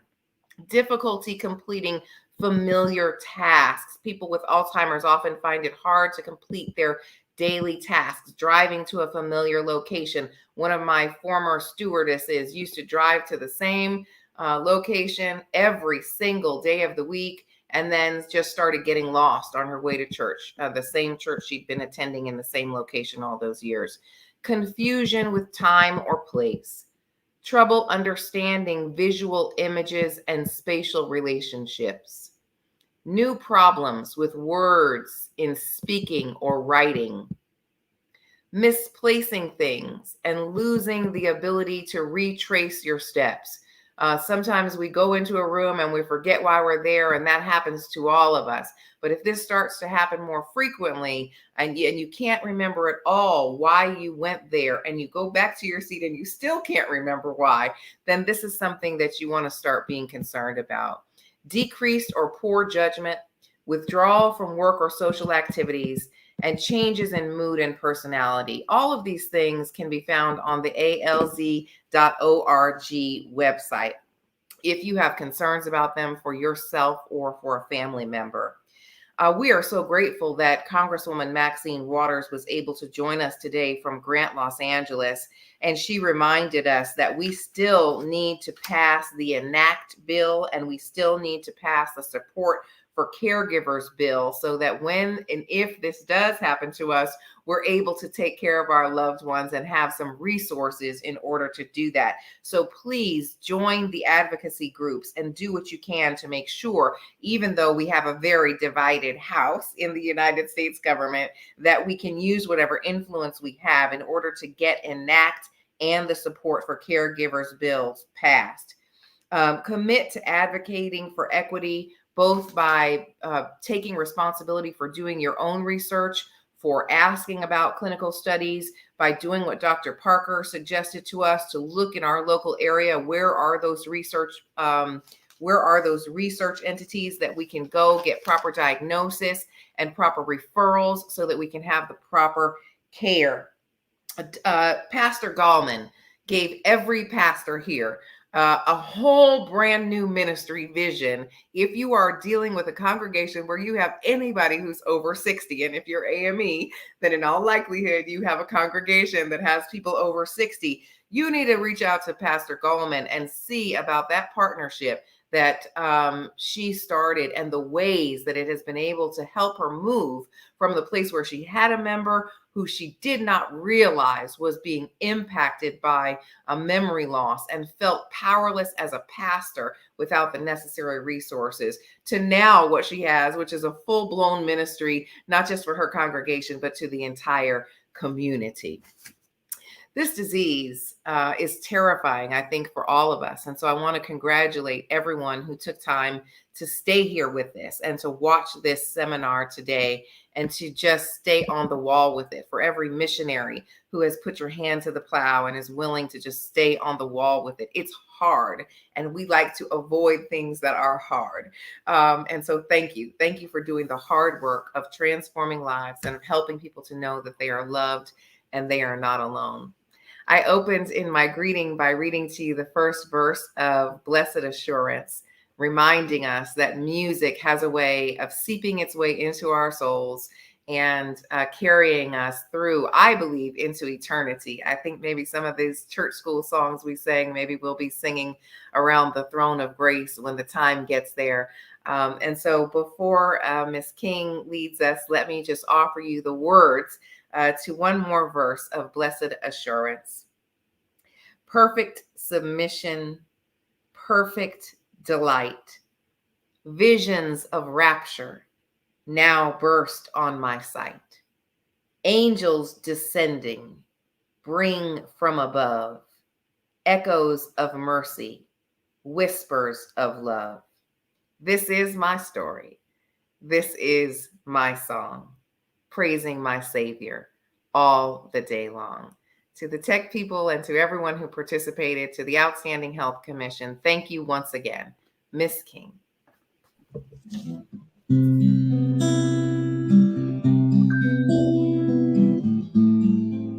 Just giving us an opportunity now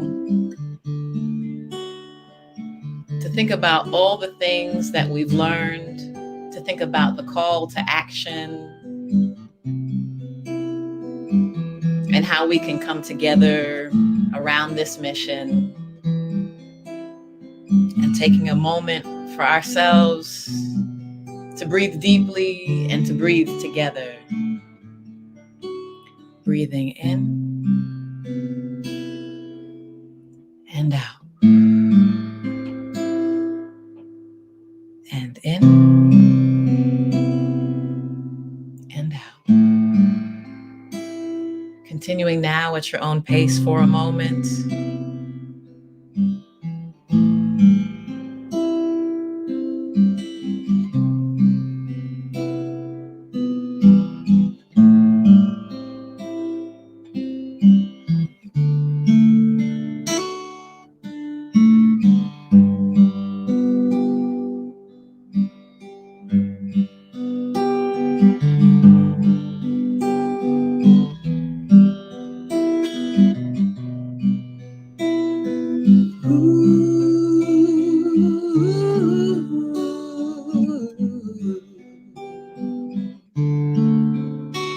The stars in the sky, they remind me of why I live, I love, I dream.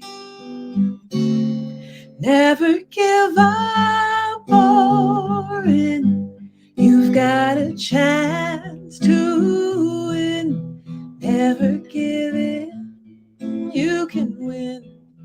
Just hold on, even when times get rough, you can still overcome. Never give in, you can win. Just hold on.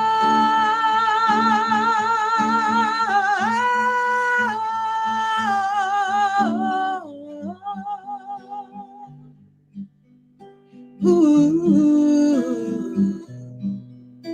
I live, I love, I dream.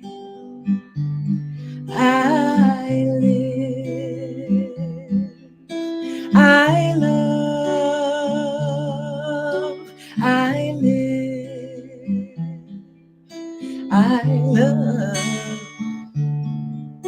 I live.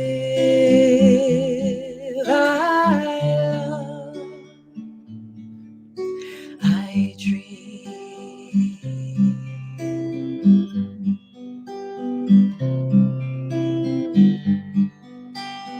I dream. God bless you all.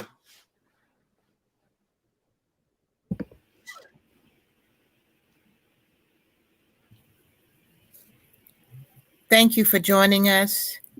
That ends our program. Thank you. God bless you. Thank you so much.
you.